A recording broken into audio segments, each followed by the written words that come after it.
प्रदेश की राजनीति में बड़ा सवाल। निशांत कुमार जो कि सीएम नीतीश कुमार के पुत्र हैं, राजनीति में आएंगे। क्या सिर्फ एमएलए बनेंगे हरनौत से, या फिर उन्हें बिहार के मुख्यमंत्री बनाने की एक बड़ी तैयारी चल रही है। पर्दे के पीछे बड़े खेल खेले जा रहे हैं, जिससे भाजपा भी पूरी तरह से वाकिफ है। और जदयू एक नई प्रयोग करने के लिए, एक बड़े प्रयोग करने के लिए जदयू के अंदर खाने में तैयारी चल रही है। सीएम नीतीश कुमार को कुर्सी पर सीधे उनके पुत्र निशांत कुमार को बैठाने की एक बड़ी स्क्रिप्ट तैयार कर ली गई है, जिसको बेहद जल्द अमल में लाया जाएगा।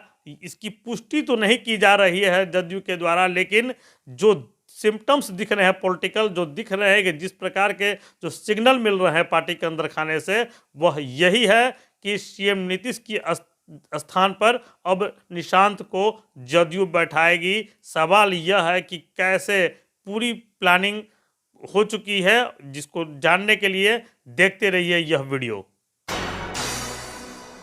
नमस्कार, आप देख रहे हैं अमृत वर्षा न्यूज, आपका स्वागत है। बिहार के मुख्यमंत्री नीतीश कुमार के पुत्र निशांत कुमार के राजनीति में आने की खबरें अब लगभग सामान्य हो गई है। यह मान लिया गया है कि निशांत कुमार अपने पिता नीतीश कुमार के स्थान को ग्रहण करने के लिए राजनीति में आ रहे हैं। जदयू के द्वारा लगातार जदयू के बड़े नेताओं के द्वारा निशांत कुमार के राजनीति में आने की खबरों का स्वागत किया जा रहा है। वहीं बीजेपी के कई नेताओं ने भी खुलकर निशांत कुमार के राजनीति में प्रवेश संबंधी खबरों को स्वागत योग्य मानकर स्वीकारा है। महत्वपूर्ण बात है कि विपक्ष के नेता तेजस्वी यादव ने भी निशांत के राजनीति में आने को लेकर स्वागत संबंधी बयान दिए हैं।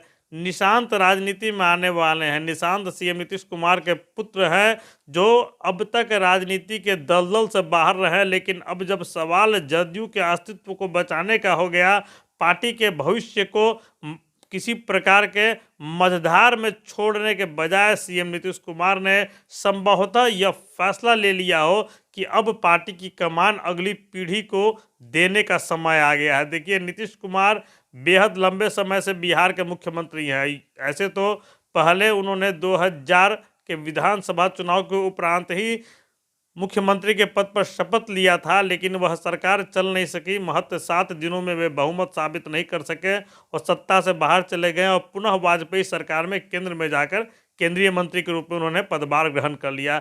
लेकिन 2005 से लगातार 2025 तक नीतीश कुमार बिहार के मुख्यमंत्री रहे हैं। बीच में 10 महीनों तक उन्हीं के द्वारा बनाए गए मुख्यमंत्री जीतन राम मांझी के कार्यकाल को हटा दिया जाए तो लगातार सीएम नीतीश कुमार बिहार के मुख्यमंत्री रहे हैं। यह बात अलग है कि मुख्यमंत्री के पद पर इतने लंबे समय 20 वर्षों की अवधि तक नीतीश कुमार मुख्यमंत्री के पद पर बैठे रहने के बावजूद अपने पार्टी जदयू को बिहार की सबसे बड़ी पार्टी नहीं बना सके। अभी भी विधानसभा में उनकी पार्टी तीसरे नंबर की पार्टी है। नीतीश कुमार कभी भी अपने बल पर विधानसभा चुनाव में अब तक नहीं उतरे हैं। यह दूसरी बात है कि उन्होंने सत्ता में बने रखने के लिए लगातार भाजपा तथा राजद के साथ क्रमशः समझौता करते रहे। देखिए, शुरुआत भाजपा के साथ ही इनकी राजनीति की हुई। समता पार्टी के भाजपा के साथ गठबंधन था। वाजपेयी सरकार में ये मंत्री बने संसदीय चुनाव जीतकर। लेकिन 2005 के बाद जब बिहार में अस्थायी तौर पर सीएम नीतीश कुमार जब मुख्यमंत्री की कुर्सी पर बैठ गए, तो 2005 के पहले दूसरे चुनाव तथा 2010 के चुनाव में वे भाजपा के साथ सत्ता में रहे। 2010 के चुनाव में भाजपा के साथ नीतीश कुमार को बेहद अभूतपूर्व बहुमत प्राप्त हुआ था। लेकिन 2014 के लोकसभा चुनाव में बीजेपी से वह अलग हो गए। बीजेपी से अलग होकर 2014 के लोकसभा चुनाव में नीतीश कुमार को बेहद बड़ा राजनीतिक झटका लगा। उनकी पार्टी महज नालंदा तथा पूर्णिया की लोकसभा सीट ही जीत पाई, इसलिए वे बीजेपी के साथ न रह के पूरी तरह से खिलाफ हो गए। और 2015 से पूर्व वे लालू प्रसाद यादव के राजद के साथ गठबंधन में चले गए। जिस राजद के खिलाफ राजनीति की बिगुल फूंक कर कुर्सी प्राप्त की थी नीतीश कुमार ने, पिछड़े समाज के कल्याण के नाम पर उन्होंने, सामाजिक न्याय के नाम पर उन्होंने फिर राजद से हाथ मिला लिया। 2015 के विधानसभा चुनाव में राजद, कांग्रेस तथा जदयू को अभूतपूर्व बहुमत मिला 2010 की भांति। लेकिन 2017 के आते आते फिर से नीतीश कुमार अपनी पार्टी जदयू के साथ भाजपा के साथ जाकर हाथ मिला लिया। 2019 के लोकसभा चुनाव में भाजपा, जदयू तथा लोजपा एक साथ मैदान में उतरी और 40 में 39 लोकसभा सीटों पर उनकी जीत हासिल हुई।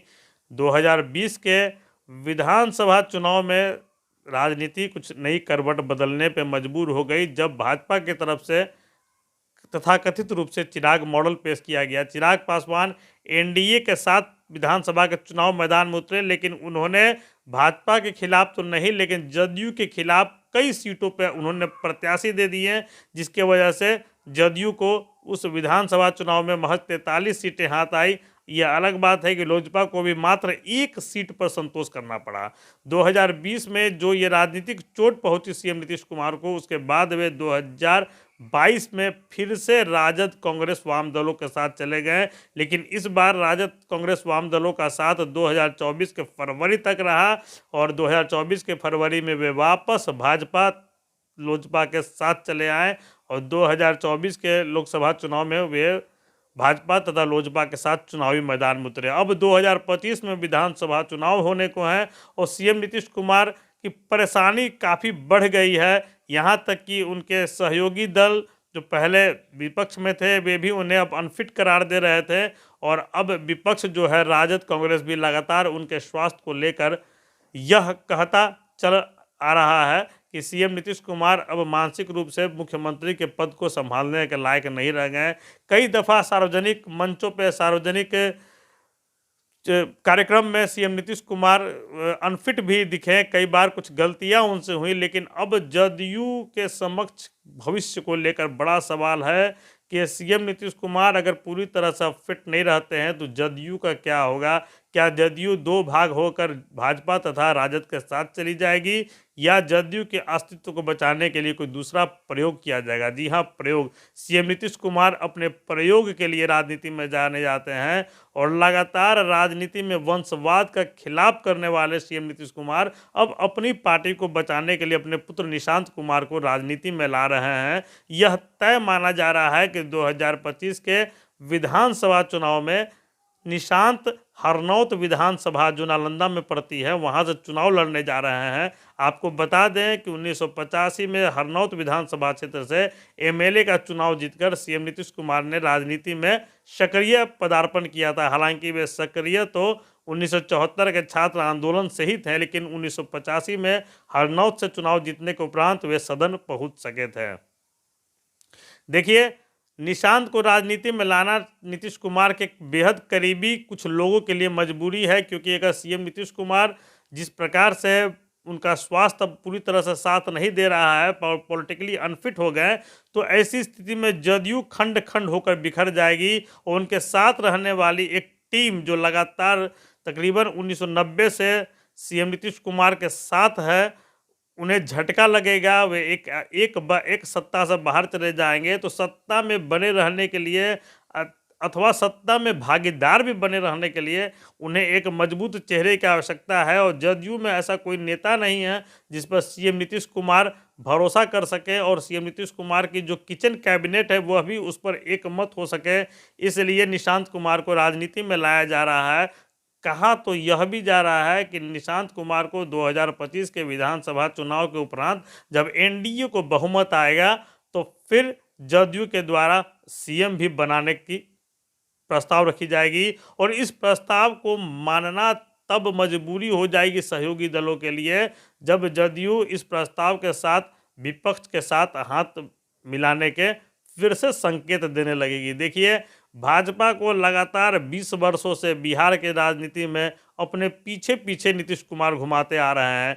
कई बार भाजपा 2013 से लगातार भाजपा प्रयासरत रही कि बिहार के राजनीति में वो सीएम नीतीश कुमार के पकड़ से बाहर निकल सके, सीएम नीतीश कुमार के चक्रव्यूह से बाहर निकल सके, लेकिन ऐसा संभव होता तो दिखा, लेकिन संभव नहीं हो पाया।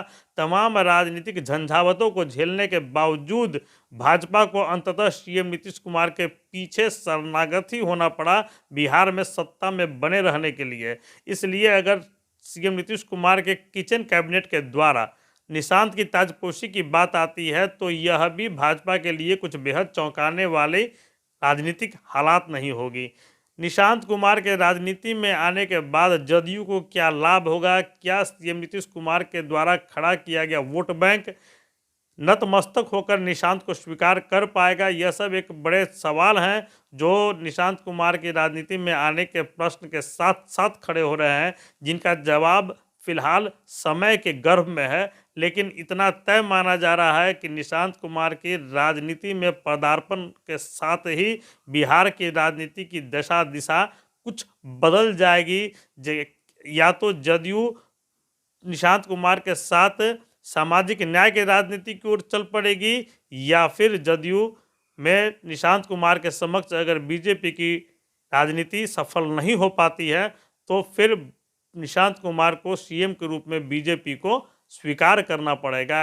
इन दोनों परिस्थितियों में जदयू की राजनीतिक साख बची रह जाएगी। फिलहाल राजनीतिक अस्तित्व को बचाने के लिए जदयू प्रयास कर रही है और सीएम नीतीश कुमार के पुत्र निशांत कुमार पर दांव लगाने को तैयार बैठी है। आप देखते रहिए अमृत वर्षा न्यूज। धन्यवाद।